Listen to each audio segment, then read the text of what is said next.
하나님의 법을 육신으로는 제 법을 섬기노라. 이는 하나님의 말씀입니다. 귀한 주님의 말씀을 봉독해 주셔서 고맙습니다. 참 좋으신 우리 주님의 은혜와 평강이 모든 교우들과 함께하길 주의 이름으로 축원합니다. 아멘. 자, 오늘 우리는 우리가 신앙의 여정 속에 이런 언급을 좀 하게 되면은 상당히 달갑지 않은, 하지만 반드시 확인하고 넘어가야 할 부분을 오늘 말씀을 통해서 생각을 해보면 좋겠습니다.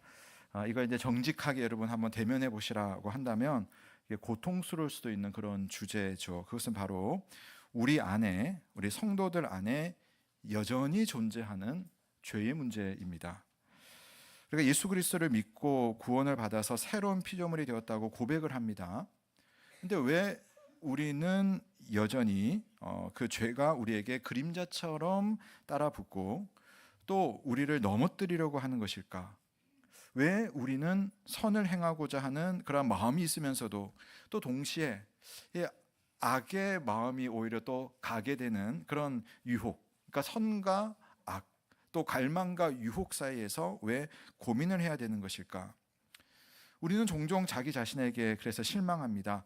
불쑥 튀어나오는 어떤 이기적인 마음들, 또 쉽게 화를 내고 후회하는 모습들, 또 멈추고 싶어도 멈춰지지 않는 어떤 습관들이나 또 남들에게 말할 수 없는 어떤 중독 증세들, 또 남을 깎아내리면서 자신을 높이려고 하는 은밀한 그런 교만, 그리고 남들이 볼 때는 신앙생활을 잘 하는데 그 신앙생활 잘하는 것 자체가 바리새인의 마음이 되어서 남을 판단하고 나를 높이는 그런 어떤 사실은 성경적이지 않은 그러한 죄성들, 게으름과 또는 무기력감, 이런 것들에 의해서 무너져 내리는 자신을 우리는 솔직하게 살펴보면 잘 발견할 수가 있습니다. 물론 나는 이런 사람이 되고 싶지 않아 라고 외치긴 하지만 결국 원하지 않았던 행동을 반복하고 마는 우리 자신의 비참함을 우리가 한 번씩은 다 만나게 될 것입니다. 사도 바울은 그런 점에서 이 로마서 7장에서 그러한 성도의 내면의 갈등을 적나라하게 고백을 하고 있습니다.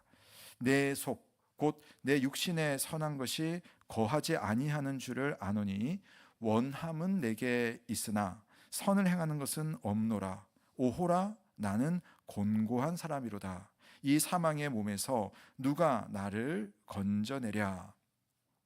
이건 바울의 고백이고 바울의 절규입니다. 그런데 이 절규는 바울의 것만은 아닌 것 같아요.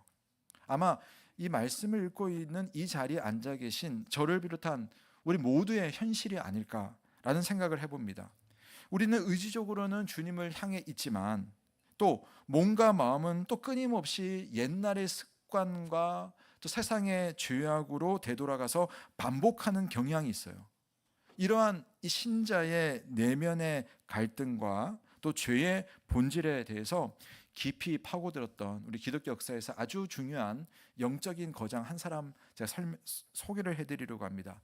바로 17세기 영국의 위대한 청교도 신학자였던 존 오웬입니다. 목사님이신데요. 그분이 인간의 내면에 대해서 특별히 죄와 관련된 영혼의 상태에 대해서 아주 큰 대작을 많이 썼습니다. 그 중에 하나가 우리 설교의 제목 같은데요. 신자 안에 내재하는 죄라고 하는 성경이 있습니다. 영어로 번역을 하면은 믿는 사람 안에 있는 죄를 죽이는 일에 대하여, 그러니까 죄 죽임에 대한 그런 책이에요. 그런데 우리 번역으로는 신자 안에 내재하는 죄라는 책이 있는데 이 책을 보면 이 성경이 말하는 죄가 구체적으로 뭔가, 우리는 죄하면 그냥 막연히 하나님 안 믿는 것 이 정도로만 그냥 끝나버리지 않습니까? 그것으로 인해서 하는 나쁜 짓들 이 정도 하지만 실제로 이 죄가 우리의 내면에서 어떤 작용을 일으키는지, 그 작용 때문에 우리에게 어떤 현상들이 내면 가운데서 또 인간 관계 속에서 나타나는지, 그리고 이런 죄악의 문제를 어떻게 우리가 다루어낼 수 있을지, 이런 것들을 아주 면밀하게 마치 의사가 환자들의 징후를 살피면서 어떻게 이 문제를 해결할 것인가 하는 것처럼 목사가 그러한 어떤 성도들의 내면을 살핀 책이 바로 이와 같은 책입니다. 저는 제 마음으로는 좀 이런 책은 좀 같이 우리가 다 같이 읽으면서 공부하면 참 좋겠는데 아마 좀 어렵긴 합니다. 그래서 제가 책을 같이 읽지는 않고 대신 일정이 허락하는 대로 한 달에 한 번 내지는 두 번 정도 이 죄 문제와 관련해서 함께 좀 다뤄보려고 합니다. 특히 여러분 이런 주제의 설교를 듣다 보면은 이런 생각이 드는 분들이 계셔요. 목사님이 지금 날 공격하고 있어.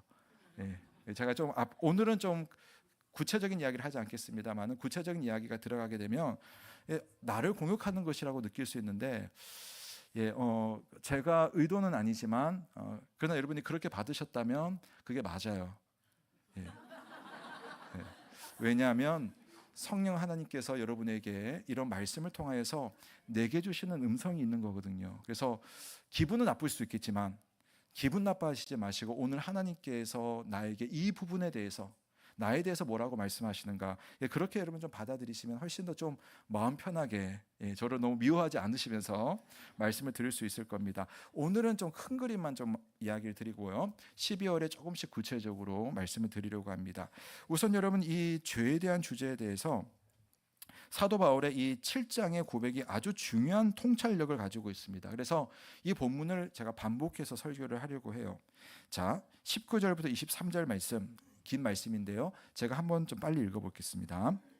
내가 원하는 바 선은 행하지 아니하고 도리어 원하지 아니하는 바 악을 행하는도다. 만일 내가 원하지 아니하는 그것을 하면 이를 행하는 자는 내가 아니요 내 속에 거하는 죄니라. 그러므로 내가 한 법을 깨달았노니 곧 선을 행하기 원하는 나에게 악이 함께 있는 것이로다. 내 속사람으로는 하나님의 법을 즐거워하되 내 지체 속에서 한 다른 법이 내 마음의 법과 싸워서 내 지체 속에 있는 죄의 법으로 나를 사로잡는 것을 보는도다. 말이 좀 상당히 어렵긴 합니다. 제가 이제 반복해서 여러분 이걸 설교할 거기 때문에 제가 오늘은 일일이 설명드리지 않겠고 그때그때 좀 하겠습니다. 자, 먼저 오늘 이 말씀 속에서 우리가 하나 좀 보고 싶은 것은 바울이 우리 성도들의 마음속에서 나타나는 그 죄의 성향에 대해서 표현할 때 법이라고 하는 표현을 써요. 법. 죄의 법이라고 여러분 되어 있죠. 여러분 법이 무엇입니까? 일례로 교통법규를 딱 생각해 보면은 교통법규가 있으면 그 법이 있으면 우리가 그 법의 어떤 조항이나 그 법의 의도에 맞춰서 우리가 움직이지 않습니까? 그게 법인 거죠. 법의 제정자의 뜻에 맞추어서 사람이 이 법을 지키고 법의 의도대로 살아가게 됩니다. 이제 사도 바울은 그와 같은 원리를 우리 영적인 삶에다가 적용을 해가지고 우리 안에도 그런 법이 있다. 그래서 그 법이라고 하는 것은 어떤 존재, 그러니까 우리들 속에 딱 자리 잡아가지고 그 법이 어떤 목적을 갖고 우리를 움직이고 살아가게 하도록 하는 어떤 강력한 원리, 어떤 그런 법칙이 우리 안에 있다는 거예요.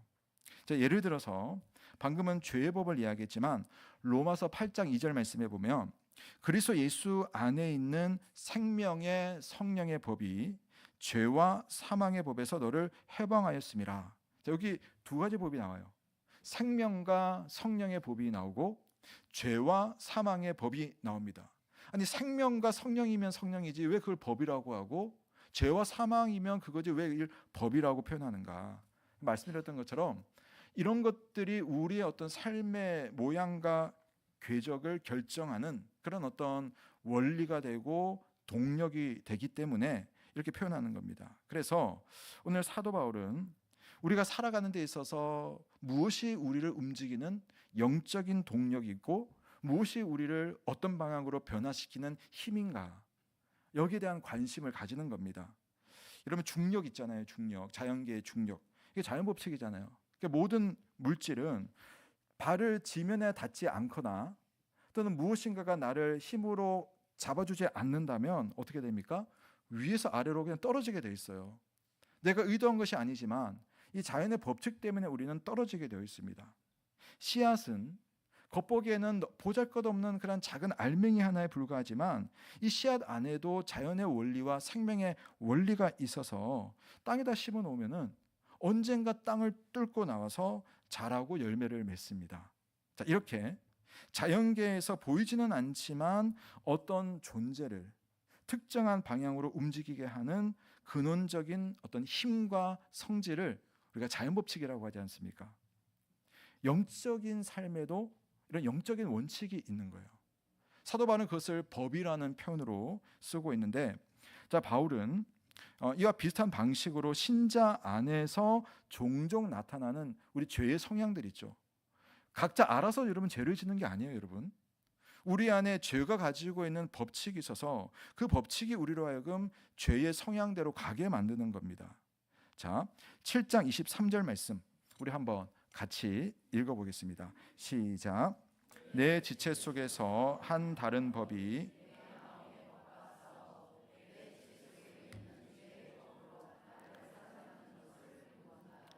보시면 이 지체라고 하는 것은 사람의 몸과 또 사람 자체를 생각하시면 됩니다. 그래서 우리 안에 두 가지 법이 있는 거예요. 그래서 우리 속에 한 다른 법이 내 마음의 법과 싸워서 죄의 법으로 나를 사로잡는 것을 보는도다. 그러니까 좋은 법이 하나 있는 것 같고 나쁜 법이 있는 것 같아요.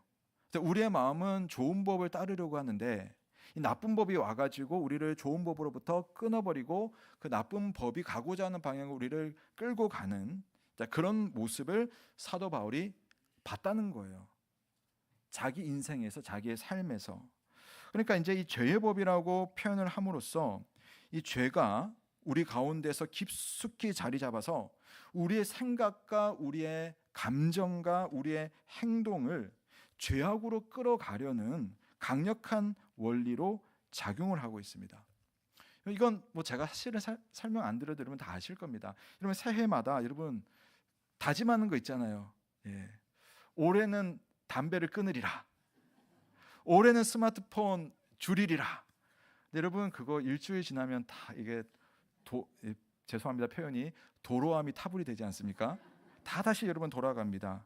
그게 왜 그러냐면 우리 안에 있는 옛것에 대한 습성이 법칙처럼 남아가지고 뭔가를 방해하는 게 있는 겁니다. 특별히 여러분 하나님께서 기뻐하시는 일을 내가 하려고 선택하고 결정하고 이걸 하려고 하면 그건 여러분 더 잘 안 돼요. 더 잘 안 됩니다.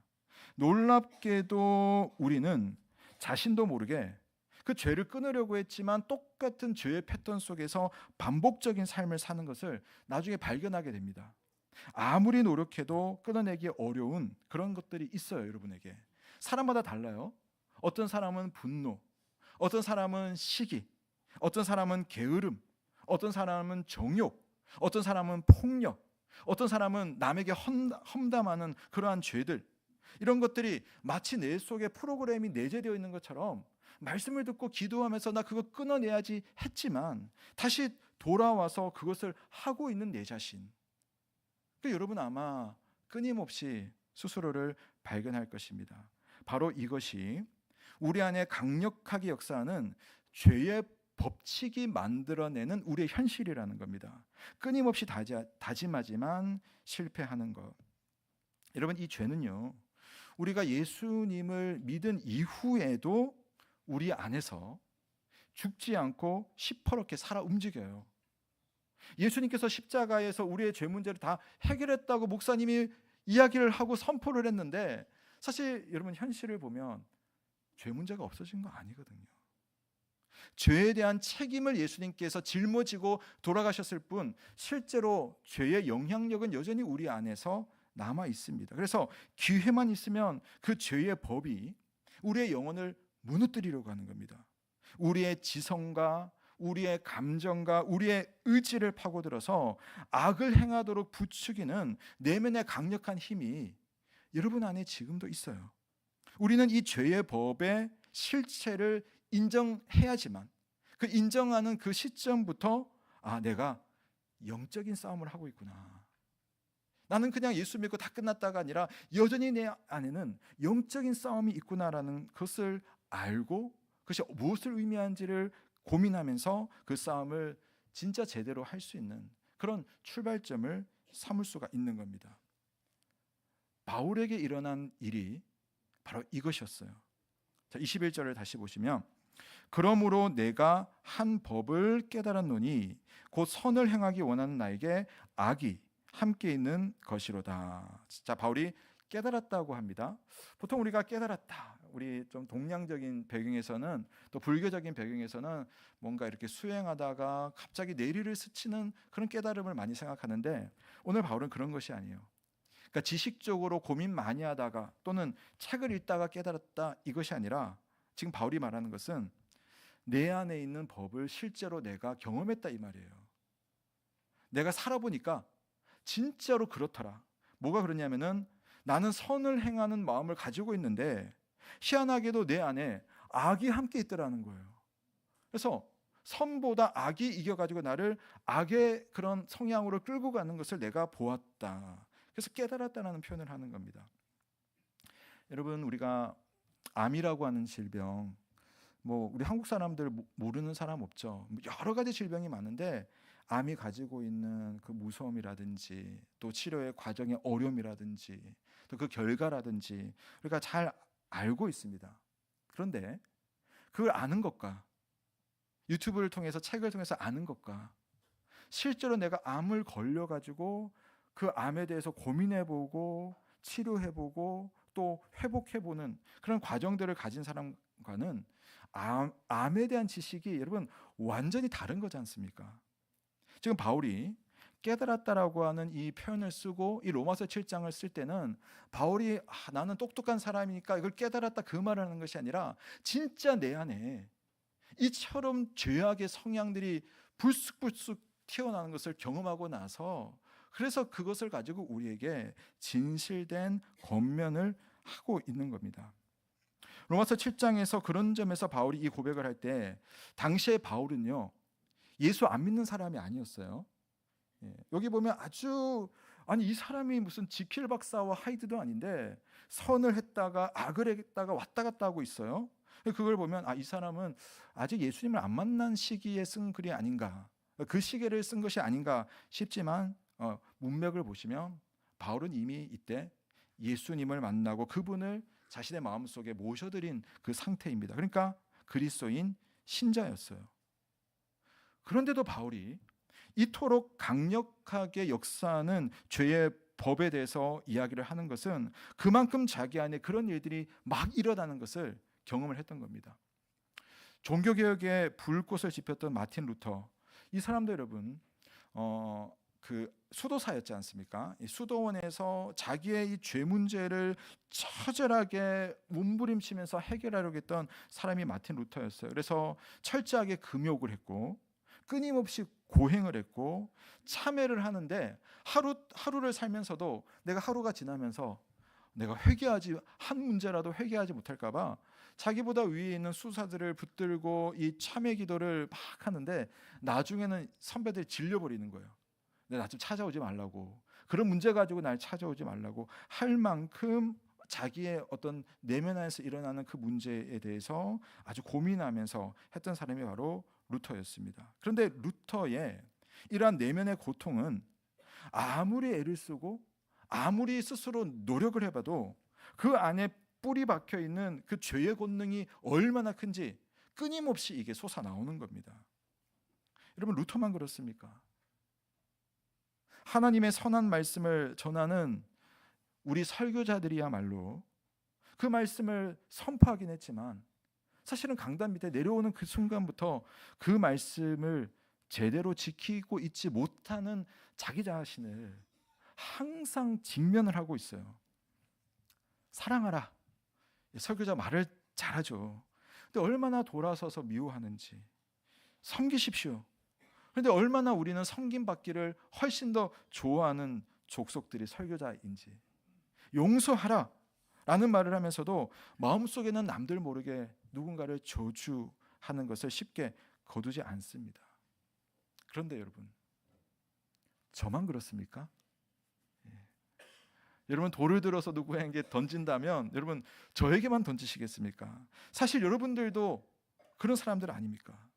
남들은 모를지라도 나라는 존재가 얼마나 그리스도인답지 않은지 여러분은 이미 잘 알고 있지 않습니까?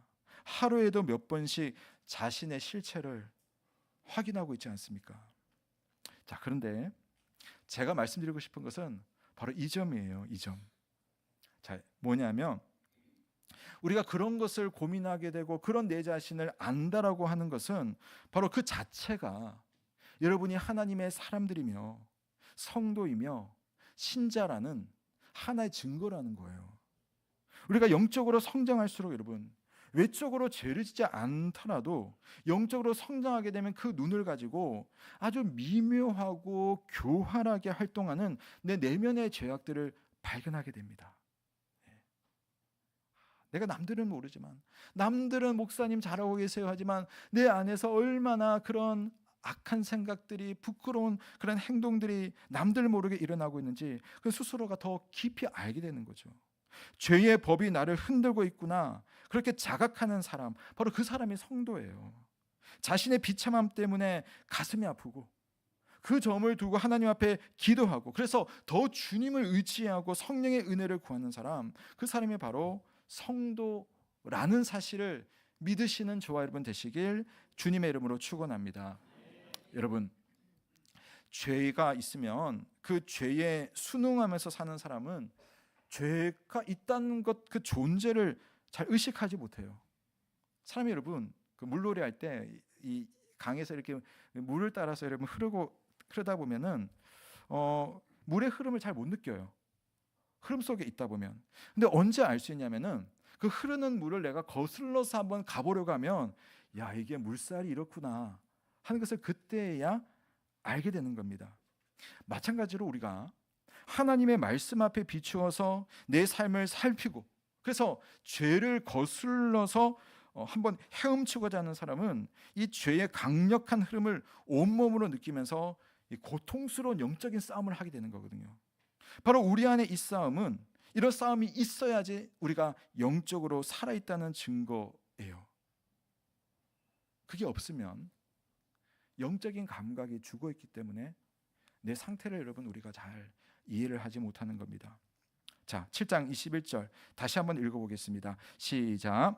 그러므로 내가 한 법을 깨달았노니 곧 선을 행하기 원하는 나에게 악이 함께 있는 것이로다. 예. 자, 깨닫다라고 하는 것은 실제로 본인의 삶 속에서 경험했다는 이 말이고, 자, 그런데 뭘 깨달았냐면은 나는 선을 행하기 원해요.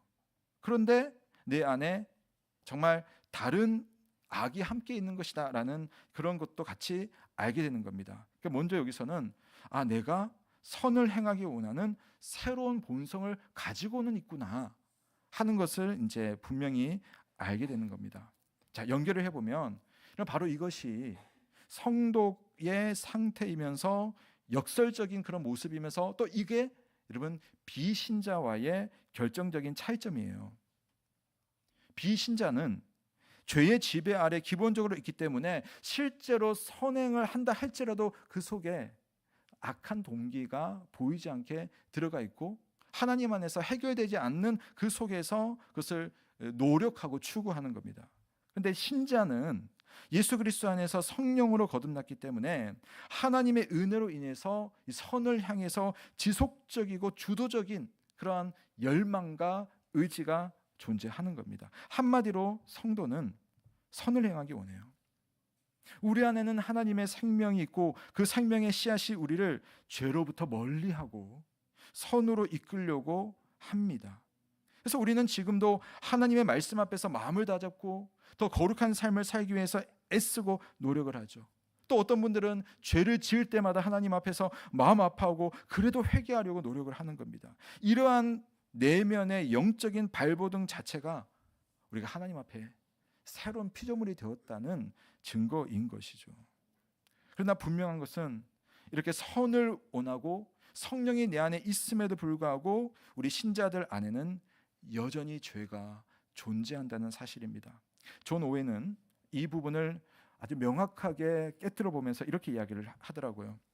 선을 행하려는 의지가 적극적으로 활동을 할 때 내재하는 죄는 효과적으로 반역을 부추기고 악으로 이끄는 작용을 한다. 예. 우리가 정말 하나님 주시는 은혜를 가지고 선한 행동을, 선한 마음을 먹고 있을 때조차도 우리 안에 있는 죄는 그것을 반역을 부추겨서 하나님 기뻐하신 일을 못하도록 계속 우리를 끌어내리고 있다는 겁니다. 우리 안에 선을 향한 강한 의지가 생겨날 때 참 아이러니하게 내재하는 죄가 반작용으로 우리를 방해를 하고 있다는 거. 여러분 아마 다 경험을 하셨을 겁니다. 2000년 기독교 역사에서 가장 위대한 신학자 중 한 명으로 꼽히는 아우구스티누스는 우리 그리스도인들이 겪는 이러한 고뇌를 생생하게 증언을 했어요. 자기 이야기로. 그래서 아주 그 유명한 책이 우리 11월 추천 도서인데요. 고백록이라고 하는 책이 있습니다. 그 책에 이런 구절이 있어요. 아우구스티누스가 하나님의 은혜를 깨닫고 기도하는 기도문입니다. 주님, 저에게 순결하고 절제하는 삶을 주시옵소서. 그러나 아직은 말고요. 예. 아직은 말고요.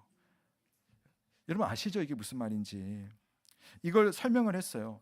내가 이런 기도를 한 것은 나는 내 정욕을 없애기보다는 더 충족하기를 바랬던 까닭에 주님이 내 기도에 속히 응답하셔서 내가 그 정욕의 질병으로부터 너무 빨리 고침을 받게 될까 봐 두려워하였기 때문에 전 이렇게 기도를 했어요.